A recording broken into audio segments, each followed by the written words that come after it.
The hardest part about destroying a mafia king is not the bullets, it is the patience. 5 years ago, Kieran Rossi threw his pregnant wife into the freezing rain. He thought she was weak. He thought he had won. He did not know she was counting every single drop. And now, she is back to collect the debt. The rain in Houston did not just fall that night. It slashed against the floor-to-ceiling windows of the Rossi estate like shattered glass. It was the kind of storm that washed away sins, or in Kieran Rossi's case, washed away the last shred of his humanity. Alara stood in the center of his mahogany office. She was trembling, but not from the cold. She was looking at the thick stack of papers on the desk, divorce papers. Near the bottom edge, there was a fresh smear of crimson blood, likely from whoever Kieran had interrogated just an hour before. Kieran sat behind the desk, swirling a glass of neat whiskey. He was a man carved out of ruthless ambition, with dark, unreadable eyes that used to look at her with something resembling warmth. Tonight, those eyes were utterly dead. "Sign them," he said. His voice was a low, terrifying rumble that vibrated through the floorboards. It was not a request. It was an execution order. Alara stepped forward, her voice cracking as she spoke. "Kieran, please. You cannot do this. We took vows. I am your wife. You were a temporary arrangement, Alara." His words cut through the heavy air like a scalpel. "A mistake I made when I was naive enough to think I could keep a civilian in my world. Look at you. You are soft. You flinch when doors slam. You cry when my men come home bleeding. I am taking over the entire Southern Syndicate by midnight tomorrow. I do not have room in my life for a liability." He stood up, his massive frame towering over the desk. The sheer physical presence of the man forced Alara to take an involuntary step back. "I am marrying Isabella Genovese on the 1st of next month," he continued, his tone as casual as if he were discussing the weather. "Her father controls the ports. She understands this life. You do not. Sign the papers, leave the ring on the desk, and get out of my house." Alara's breath hitched in her throat. Her hands moved instinctively, wrapping around her own stomach. Beneath the oversized cashmere sweater, a secret was growing. A tiny, fragile heartbeat that was exactly 8 weeks and 3 days old. She opened her mouth to tell him, to scream that she was carrying his child, the heir to the very empire he was trying to protect. But the words died in her throat as Kieran looked at her with pure, unadulterated disgust. "Do not embarrass yourself by begging," he sneered. "It is pathetic. You have exactly 2 minutes before I have my guards throw you out like the trash you are." The silence that followed was suffocating. The deep psychology of betrayal is a strange thing. It does not break your heart all at once. It splinters it, millimeter by millimeter, until there is nothing left but dust. Alara looked at the man she had loved with every fiber of her being. She saw the cold calculation in his eyes. He was not doing this out of necessity. He was doing this because he truly believed she was beneath him. Slowly, with shaking hands, she picked up the solid gold pen. She did not cry. She signed her name on the dotted line, the ink mingling with the dried blood of a dead man. She pulled the diamond ring off her finger and placed it exactly in the center of the documents. Kieran nodded, a dismissive flick of his chin. "Leo," he called out. The heavy oak doors opened. Leo, Kieran's right-hand man, stepped in. His face was unreadable, though a flicker of pity crossed his eyes when he looked at Alara. "Escort her out," Kieran ordered, turning his back to look out at the storm. "She takes nothing but the clothes on her back. She is no longer under our protection." Leo grabbed Alara by the upper arm.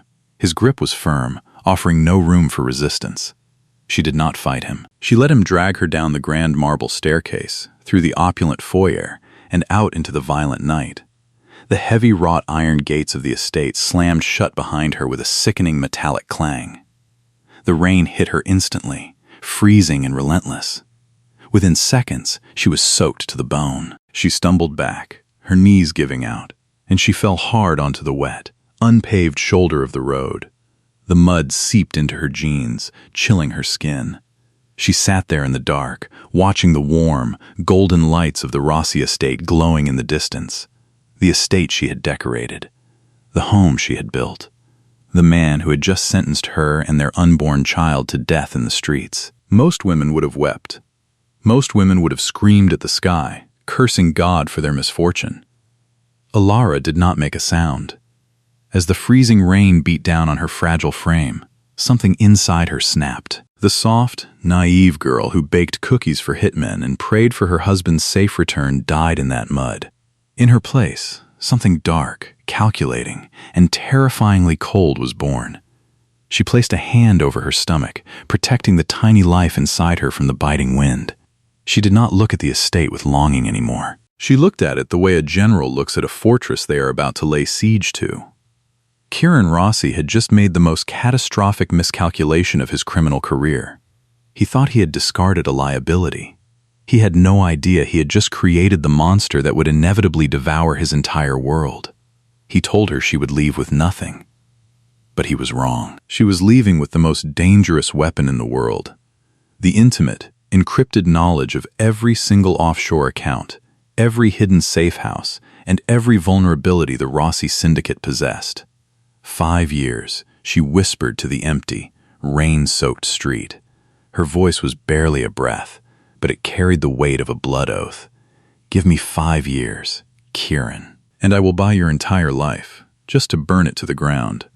5 years is a lifetime in the underworld. For Kieran Rossi, it was enough time to conquer the entire southern seaboard. He became a ghost story that rival syndicates whispered in the dark.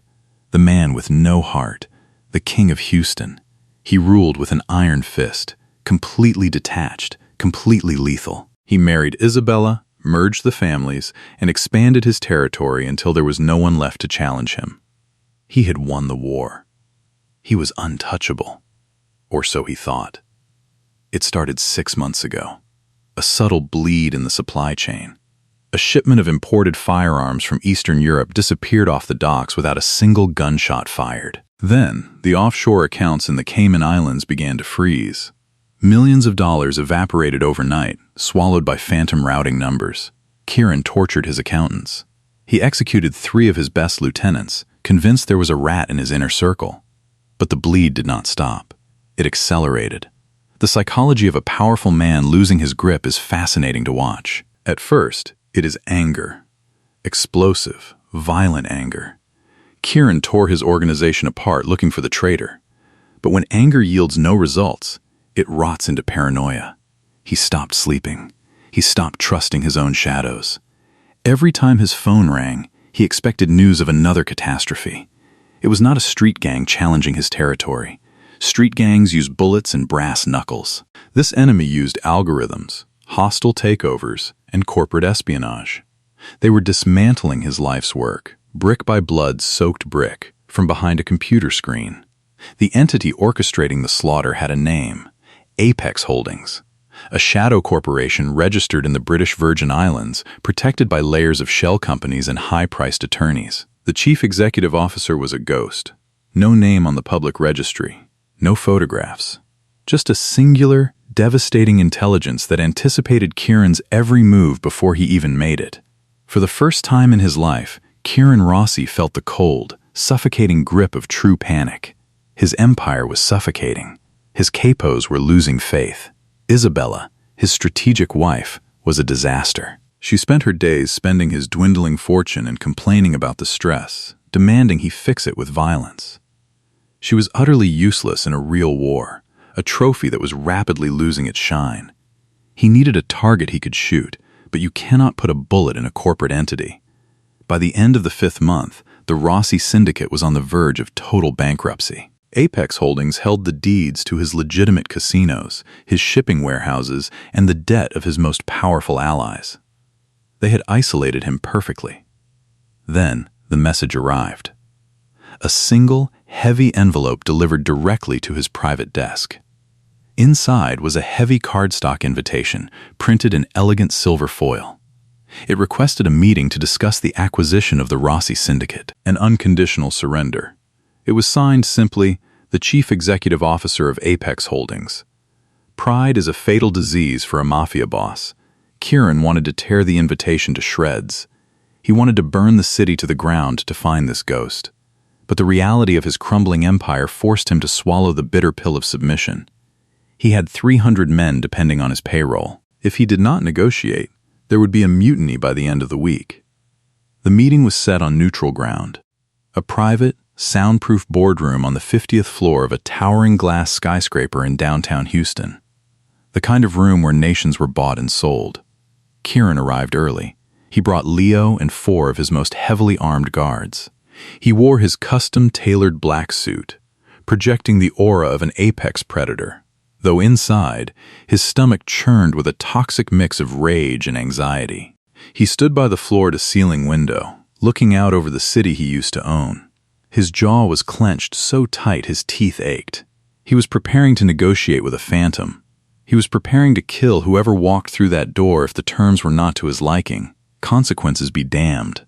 Precisely at 3 o'clock in the afternoon, the heavy mahogany doors of the boardroom clicked open. The sound echoed like a gunshot in the tense silence. Kieran turned slowly, his hand resting on the grip of the pistol concealed beneath his jacket. His heart pounded against his ribs. First came the security. 6 massive men in tactical suits, moving with the terrifying precision of former military operatives. They fanned out across the room, ignoring Kieran's guards completely, securing the perimeter with chilling efficiency.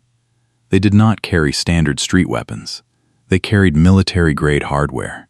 It was a clear, silent statement. We are out of your league. Then, the ghost stepped into the light. The breath left Kieran's lungs in a violent, silent rush. His fingers went completely numb. The pistol slipped from his grip, thudding softly against the lining of his suit coat, forgotten. His heart stopped beating. The world tilted violently on its axis, the floor dropping out from underneath him. It was impossible. It was a hallucination born of stress and sleep deprivation, a phantom manifested from his own buried guilt. But she was real. She was standing right there. Alora walked into the room. She was not the fragile, trembling girl he had thrown into the freezing rain 5 years ago. The oversized sweaters, the tear-stained cheeks, the desperate, pleading eyes. All of it was completely gone, annihilated, replaced by a woman who radiated absolute, terrifying power. She wore a razor-sharp, tailored white suit that contrasted violently with the dark suits of the men surrounding her. Her dark hair was pulled back into a sleek, immaculate style, emphasizing the sharp, cold angles of her face. The soft curves of her youth had hardened into the lethal grace of a predator, but it was her eyes that paralyzed him. The soft, loving gaze that used to look at him with endless adoration had been completely eradicated. In its place was a storm of calculated malice. A look so dead, so detached, so utterly devoid of mercy, it mirrored the exact look he had given her the night he destroyed her life. She did not flinch at the sight of him. She did not look at Leo, whose mouth was hanging open in absolute shock, his hand trembling near his holster. She walked to the head of the heavy conference table, her high heels clicking rhythmically against the polished marble floor, a sound like a ticking clock marking the absolute end of his reign. She sat down in the leather chair, crossing her legs with the effortless grace of a queen taking her stolen throne. She folded her hands on the polished wood, tilting her head slightly as she looked down the length of the table at the man who had broken her. For a full minute, the silence was absolute. The tension in the room was thick enough to choke on. Kieran could not speak. His throat was constructed of sand and gravel. His mind raced through 1,000 impossible scenarios, his brain short-circuiting as it tried to process the reality sitting across from him. How did she survive the streets? How did she build a multi-billion-dollar corporation? Why did she wait 5 years to strike? The realization hit him like a physical blow to the chest. She had not just survived. She had evolved. She had spent 1,825 days watching him, studying his weaknesses, and meticulously designing his destruction. Alara finally broke the silence. Her voice was smooth, melodic, and colder than liquid nitrogen. "Hello, Kieran," she said, tasting his name as if it were something vile she was being forced to swallow. "You are exactly 5 minutes late to your own execution. Please, take a seat. We have 5 years of catching up to do, and your empire is currently bleeding $100,000 every 60 seconds we waste in silence." Kieran stared at her. The shock was a physical weight pressing down on his chest. For a fleeting second, he looked for the girl he used to know. The girl who cried when he raised his voice. She was not there. "What is this, Allura?" he growled, finding his voice. His tone was dangerous, the low rumble of a cornered predator. "Is this supposed to be some elaborate revenge fantasy? You think because you hacked a few bank accounts and bought some debt, you can sit across from me and make demands? I have 300 armed men waiting for my order. I can have you killed before you walk out of this building." Allura did not blink. She did not flinch. She reached into the sleek leather briefcase beside her chair and pulled out a thick manila folder. She slid it across the polished mahogany table. It stopped exactly 1 inch from Kieran's fingertips. "Open it, Kieran," she said quietly. He hesitated, his pride warring with a sickening sense of dread. He flipped the folder open. Inside were dozens of contracts, property deeds, and high-resolution photographs. "My men are not waiting for your order," she continued, her voice perfectly level. "Turn to the 3rd page." Kieran's eyes scanned the document. His blood ran completely cold. It was the deed to the safe house where his top lieutenants were currently hiding. But it was not just the deed. It was a detailed schematic of the security system, complete with access codes and the patrol schedules of his guards. "Turn to the 5th page," she instructed. He did. It was a wire transfer receipt. $10 million, routed to the personal offshore account of his head of security, the man standing right outside this boardroom. "You do not have 300 men, Kieran," Allura said, leaning back in her chair. "You have 300 mercenaries who realize your checks are about to bounce. I bought their loyalty 48 hours ago. If you give an order right now, the only person dying in this room is you." Kieran slammed his fist onto the table. The heavy wood shuddered, but Allura remained entirely unmoved. Leo, standing behind Kieran, shifted uncomfortably, realizing they were walking into a perfectly designed trap. "How did you get the security protocols?" Kieran demanded, his voice dropping to a harsh whisper. "Only 2 people have those codes. Me and—" His voice trailed off. Realization hit him with the force of a freight train. "And your wife," Allura finished for him, a slow, predatory smile finally touching her lips. "Isabella is a very practical woman. When Apex Holdings froze her personal trust fund last week, she panicked. It turns out she does not love you enough to be poor, Kieran. She traded your security details for a guaranteed allowance and safe passage to Europe. She boarded a private jet to Paris 3 hours ago. You are entirely alone. The psychology of a broken man is a fragile thing to witness." Kieran fell back into his chair. The untouchable king of Houston had been stripped of his army, his wealth, and his wife, all without a single drop of blood being spilled. "You have 2 choices, Allura said, leaning forward, resting her arms on the table. "Choice 1. You refuse to cooperate. You walk out of that door. Within 24 hours, every legitimate business you own will be liquidated.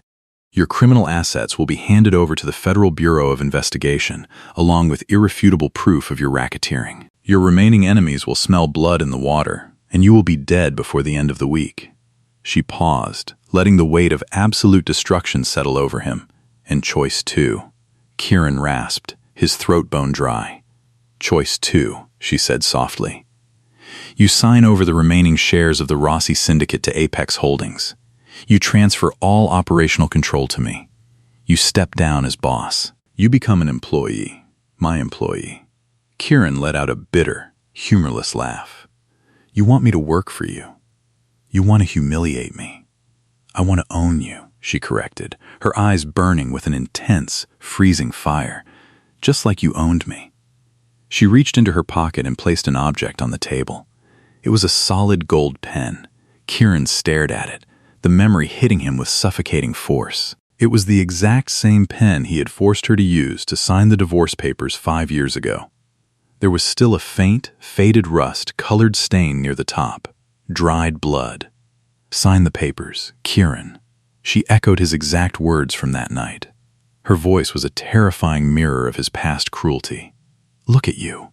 You are soft. You are a liability.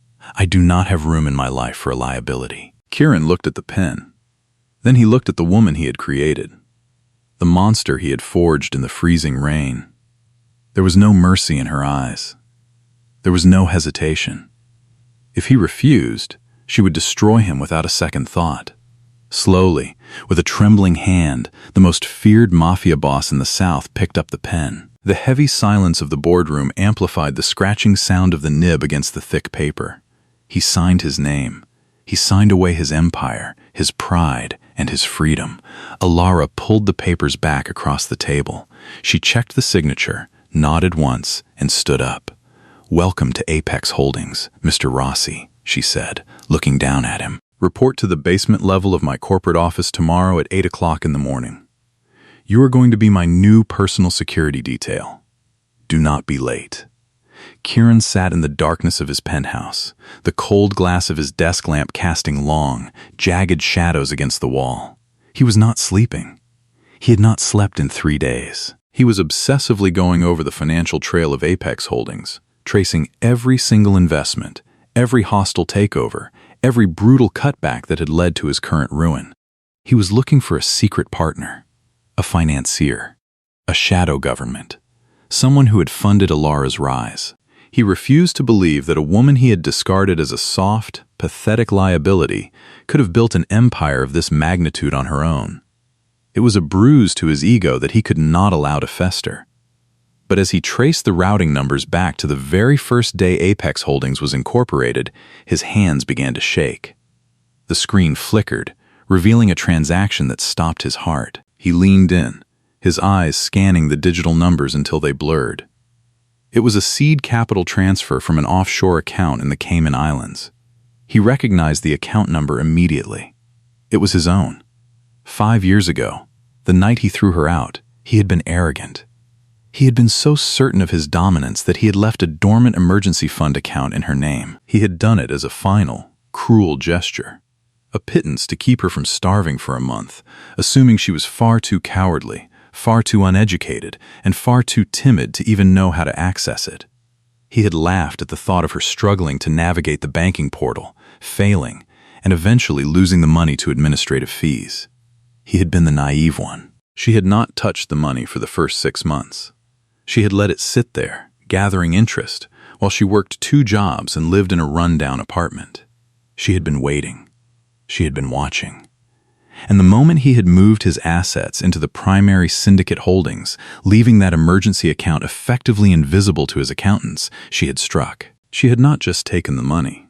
She had used it to short his own stocks. She had bet against him. She had used his own wealth to gamble on his own failures, and she had won. Every single dollar that built Apex Holdings was stolen directly from his pocket, laundered through his own systems, and weaponized against him. The silence in the room was absolute, but inside Kieran's mind, a roar of realization was drowning out every rational thought. He had looked at her as a piece of property, a broken object he could discard without a second thought. He had underestimated her intelligence, her resilience, and her capacity for calculated malice. He picked up a glass of whiskey, his fingers tracing the rim, and he did not throw it across the room in a fit of rage. He did not smash the computer screen. He did not scream. Instead, a slow, dark, and terrifying smile crept across his face. For the first time in his life, Kieran Rossi felt a rush of adrenaline that had nothing to do with violence. It was the rush of a predator who had finally found an adversary worthy of his time. He realized that he had been bored for years, surrounded by yes men and weak competitors who bowed to his every whim. Alara was not his victim. She was his masterpiece. He had molded her with his cruelty, and she had risen from the ashes to become the only person in the world who could challenge him. He stood up and walked to the window, staring out at the city lights. She was brilliant. She was ruthless. She was everything he had ever wanted in a queen, and he had thrown her away like garbage. The obsession took root in his chest, a black vine tightening its hold on his heart. He did not want her to stay his employee. He did not want to see her destroyed. He wanted to see her rule. He wanted to see her sharpen her claws until she could tear the entire world apart, and he wanted to be the one standing right beside her, watching her reign. He had lost his empire, but as he stood in the dark, he realized he did not care. He had regained the only thing that had ever made him feel alive. The game was not over. The game had only just begun. The security system at Apex Tower was state-of-the-art. It featured thermal lasers, biometric scanners, and heavily armed tactical patrols sweeping the perimeter every 15 minutes. But Kieran Rossi had spent 15 years breaking into impenetrable fortresses to murder his rivals. Slipping into Alara's private penthouse at 2 o'clock in the morning was not a challenge. It was a pilgrimage. The master bedroom was suffocatingly dark, illuminated only by the pale, cold moonlight slicing through the floor-to-ceiling windows. Alara was awake. She was sitting in a velvet armchair by the glass, holding a crystal glass of dark red wine. She did not scream. She did not even flinch when the massive shadow detached itself from the corner of the room. "You bypassed $3 million worth of security in under 12 minutes, she said, her voice a soft, dangerous purr in the quiet room. "I should ask the contractor for a refund." Kieran stepped into the moonlight. He was not wearing his custom-tailored Italian suits. He wore pitch, black tactical gear, stripped of any syndicate insignia. He stopped exactly 6 feet away from her. Very slowly, he reached to his waistband, pulled out his heavy Glock pistol, and dropped it onto the thick Persian rug. It landed with a dull, heavy thud. Then, he reached into his boot, pulled out a serrated combat knife, and let it fall next to the gun. He was entirely unarmed. In the underworld, an unarmed boss is a dead boss. He walked toward her, stopping mere inches from her crossed legs.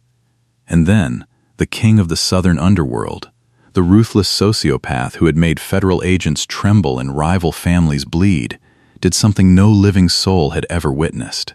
He fell to his knees. The heavy thud of his knees hitting the floor sent a shockwave through the silent room. He looked up at her, his dark eyes burning with a feverish, desperate intensity. This was not a tactical surrender. This was not a manipulation. This was a total psychological collapse. 5 years, Kieran whispered, his voice rough, tearing at his throat like swallowed glass. "For 5 years, I sat on a throne made of blood and paranoia, terrified of losing an empire that meant absolutely nothing. I thought I was cutting away a weakness when I left you in the rain. I was completely blind. I was cutting out my own heart." Alara took a slow sip of her wine. The deep psychology of revenge dictates that seeing your ultimate enemy suffer should bring a sense of profound peace. But Alara felt nothing but a cold, clinical satisfaction. She leaned forward, reaching out with her free hand. Her cool, manicured fingers traced the sharp line of his jaw. Kieran leaned into her touch like a starving man finding bread. His chest heaved. He closed his eyes, chasing the ghost of the warmth she used to give him freely. "You think this changes anything, Kieran?" she asked softly, her tone entirely devoid of empathy. "You think dropping to your knees in the dark erases what you did? You threw away your own child that night." The words hit him like a physical bullet to the chest. Kieran stopped breathing. His eyes snapped open, wide with absolute horror and a sudden, crushing agony. He stared at her flat stomach, then up to her cold, storm-glass eyes. "A child," he choked out, his voice cracking into a pathetic, broken rasp. "You were pregnant." "A boy," she said coldly, withdrawing her hand. Kieran instantly lurched forward, chasing the loss of her touch, but she held up a finger to stop him. "A boy that you did not even know existed because you were too busy protecting a crown you did not deserve. But he is not yours. He belongs to me." "You are nothing to him but a cautionary tale of a weak man." "Alara, please," Kieran begged. The word please sounded foreign and ugly in his mouth, a rusty weapon he had never learned to use. Tears, actual, hot tears of pure regret pooled in the corners of his eyes. "I will give you my life. I will bleed for you. I will be your weapon, your shield, your dog. Whatever you want, just give me a chance to atone. Let me prove that my love is real." Alara let out a soft, chilling laugh. It echoed off the glass walls, entirely devoid of joy. "Your love is cheap, Kieran," she whispered, tilting her head. "It only surfaced when I became someone you could no longer control. You do not love me. You love the power I hold over you. You love the monster you created because you are too sick in the head to love anything innocent." She stood up, towering over the kneeling mafia boss. She walked to her closet and pulled out a cheap plastic garment bag, tossing it onto the floor right beside his discarded weapons. "Open it," she commanded. Kieran unzipped the bag with trembling hands. Inside was a standard-issue security uniform, a cheap black suit jacket, a stiff white shirt, a clip-on tie, and a coiled plastic earpiece. It was the exact uniform worn by the absolute lowest-ranking bodyguards in the syndicate. The cannon fodder. "Tomorrow night, there is a summit at the Continental Hotel," Alara stated, looking down at him with absolute disdain. "Every major crime boss in North America will be there to officially recognize Apex Holdings as the new undisputed head of the Southern Territory. Men who used to kiss your ring. Men who feared you. Men who secretly hated you." Kieran stared at the cheap polyester suit, the ultimate symbol of his degradation. "You are going to wear that suit," Alara continued, her voice echoing with absolute authority. "You are going to stand outside the double doors of the main banquet hall. You will not speak unless spoken to. You will hold the door open for my guests. And when they see you, when they laugh at you, when they spit at your feet and mock the great Kieran Rossi, who is now nothing more than a glorified doorman, you will swallow it. You will stand there and take the humiliation in complete silence. Because that is what you are now, Kieran. A piece of property." Kieran looked at the uniform. His pride, the very foundation of his existence for 35 years, screamed at him to fight back, to pick up his gun and take his dignity back in a blaze of gunfire. But he looked up at Alara. He saw the cold, majestic cruelty in her eyes. He saw the empire she had built on the ruins of his mistakes. The dark, twisted obsession in his chest tightened its suffocating grip. He did not want his pride. He wanted her. Slowly, Kieran placed his right hand over his heart.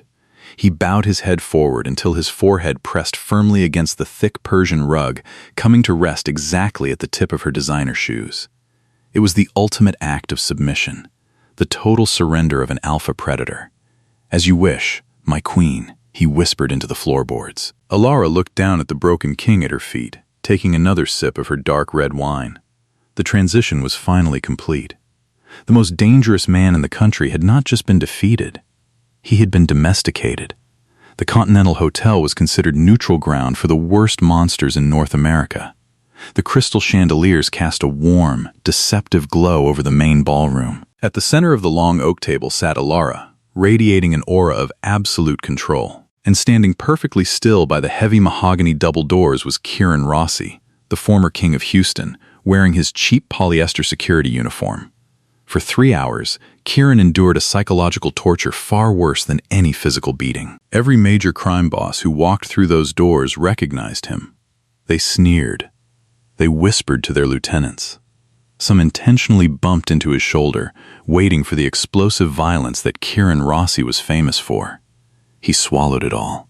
He stood with his hands folded behind his back, staring straight ahead. He took the humiliation because every time he felt his control slipping, he looked across the room at Alara. He was proving his devotion. He was showing her that his pride meant nothing compared to his desperate need for her forgiveness. But the underworld does not respect peace treaties. Precisely at 11 o'clock in the evening, the heavy doors did not open. They blew inward with a deafening explosion. Splintered wood and brass hinges flew across the room like shrapnel. It was the Moretti faction, an old, brutal crime family that Alara had aggressively bankrupted 3 months prior. They had not come to negotiate. They came with fully automatic rifles, wearing heavy tactical gear. The first volley of bullets shattered the chandeliers, plunging the room into chaotic, strobe-like flashes of gunfire. Men screamed. Marble pillars exploded into clouds of white dust. In that split second, Kieran did not think. His tactical training and his twisted, desperate obsession overrode every instinct for self-preservation he possessed. He did not draw the small, inadequate pistol Alara had issued him. There was no time to shoot. There was only time to shield. He lunged across the 20 feet of open space between the doors and the main table. He moved with the terrifying speed of a desperate predator. He threw his massive body over Alara just as the second wave of gunfire tore through the air where she had been sitting a millisecond before. The bullets hit him. The impact felt like being struck repeatedly by a freight train. One round tore through his left shoulder. Another shattered his ribs on the right side.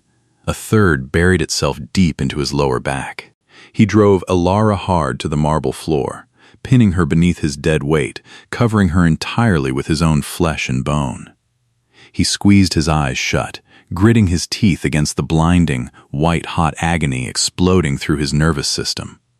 Less than 10 seconds later, the Apex Holdings tactical team swarmed the room from the hidden side panels. They eliminated the Moretti gunmen with clinical, terrifying precision. The deafening roar of automatic weapons stopped, leaving only the high-pitched ringing in the air and the heavy, metallic stench of fresh blood. Kieran slowly slid off Alara, leaving a thick, wet smear of crimson across the front of her pristine white suit. He rolled onto his back, gasping for air. His lungs rattled, filling with fluid. He looked up at the ceiling, then turned his head to look at her. He waited for the tears. He waited for the panic in her eyes, the realization that he had just sacrificed his life to save hers.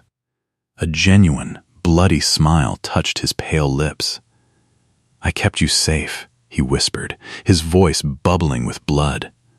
"My life, to pay for yours. We are even now, Alara." Alara sat up slowly. She looked at the blood staining her expensive jacket. She calmly dusted a piece of shattered glass off her sleeve. She did not reach for his hand. She did not scream for a medic. She looked down at the dying man with an expression of absolute, terrifying boredom. "You really think I would walk into an unsecured room, Kieran?" she asked softly, her voice perfectly steady, slicing through the groans of the wounded men around them. Kieran frowned, his brow furrowing as the fog of blood loss clouded his brain. "What?"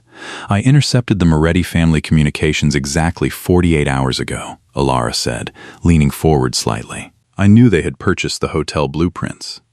I knew they were going to breach those exact doors at exactly 11 o'clock. Kieran's eyes widened. The agonizing pain in his shattered ribs was suddenly dwarfed by a cold, suffocating horror spreading rapidly through his chest. His breath hitched. "You knew." "Of course I knew," Alara whispered, her storm glass eyes locking onto his. "I needed the Moretti family eliminated permanently. But Apex Holdings is a legitimate corporation on paper. We cannot be seen initiating a mob war. The Morettas had to shoot first. I just needed a large, expendable meat shield to absorb their opening volley so my snipers could legally claim self-defense." She reached out, trailing a single, manicured finger through the pool of his blood spreading across the white marble floor. "I did not bring you here in a cheap suit to humiliate you, Kieran," she said, her voice dropping to a deadly, freezing whisper. "I brought you here to die. You were never my bodyguard. You were just bait." Kieran stared at her.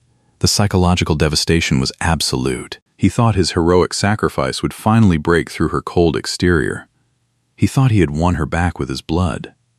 Instead, she had used his desperate, pathetic love as a pawn on a spreadsheet to execute a corporate merger. He opened his mouth to speak, to curse her, to beg, but only a wet, choking sound came out. The shock sent him spiraling violently into the dark. She had not just beaten him. She had annihilated his soul.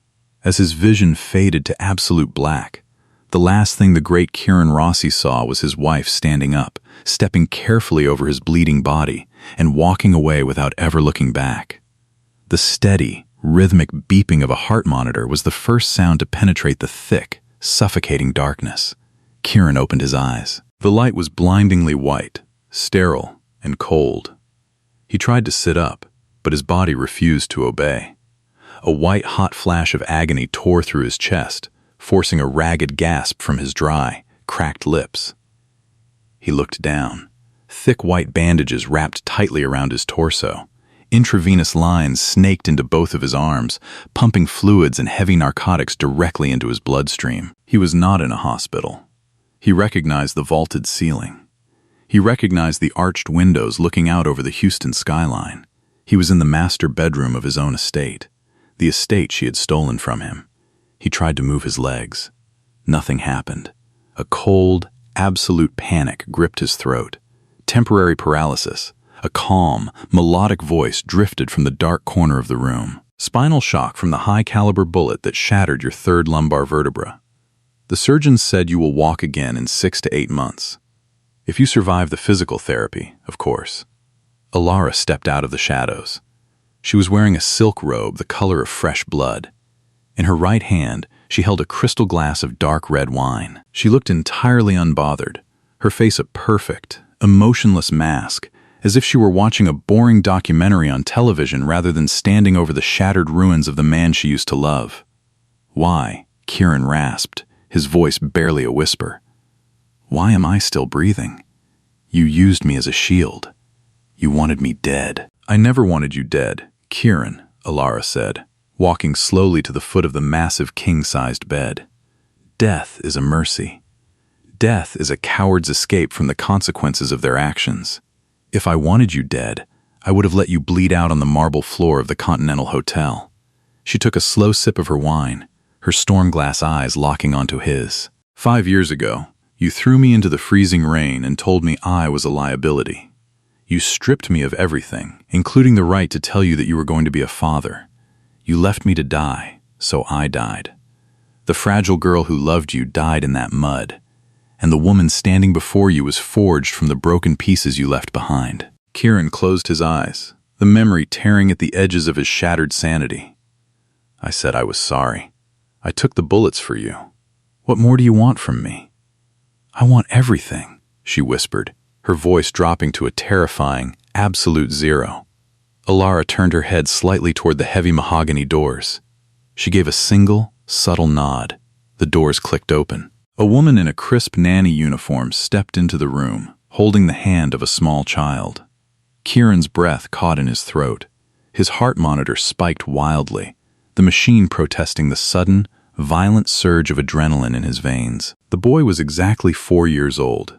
He had dark, untamed hair and intense, calculating dark eyes that missed absolutely nothing. He was a miniature, perfect reflection of the man lying broken in the bed. The boy looked at the terrifying medical equipment, then at Kieran, showing absolutely no fear. "Who is that, Mama?" the boy asked, his voice clear and remarkably steady for his age. Alara smiled, a genuine, terrifyingly soft smile that she reserved only for her son. "That is the new head of our security detail, Lucian. He got hurt doing his job, but he is going to get better.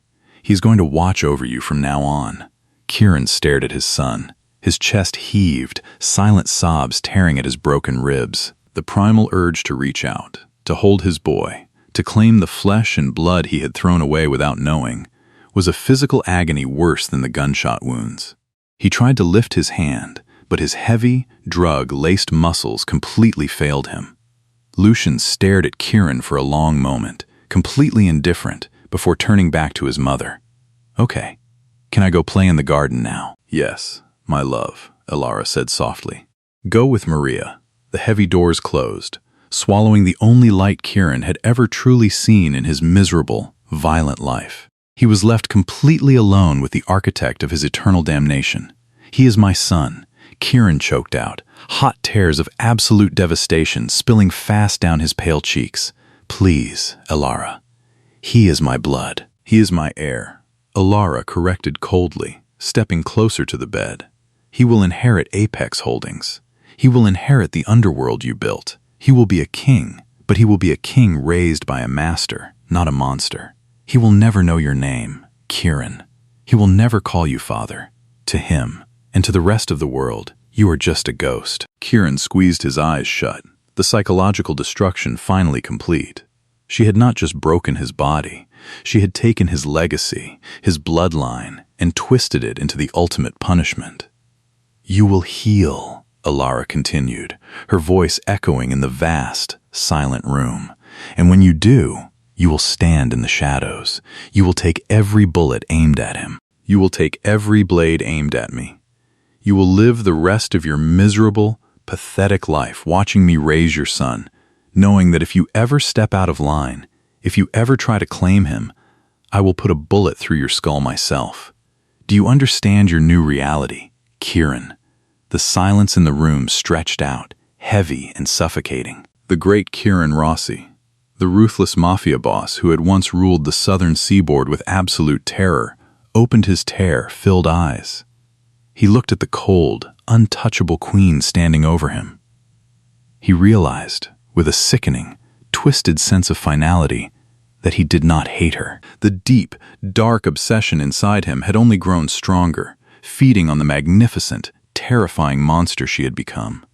He surrendered, utterly, completely, forever. "I understand, my queen," he whispered, submitting to his beautiful cage. Alara looked down at the broken man in her bed. She took a final, slow sip of her dark red wine, the liquid leaving a faint, blood-like stain on her lips. She turned and walked toward the arched windows, looking out over the vast, glittering empire she had conquered, leaving the ghost of Kieran Rossi to rot in the silent hell she had built just for him.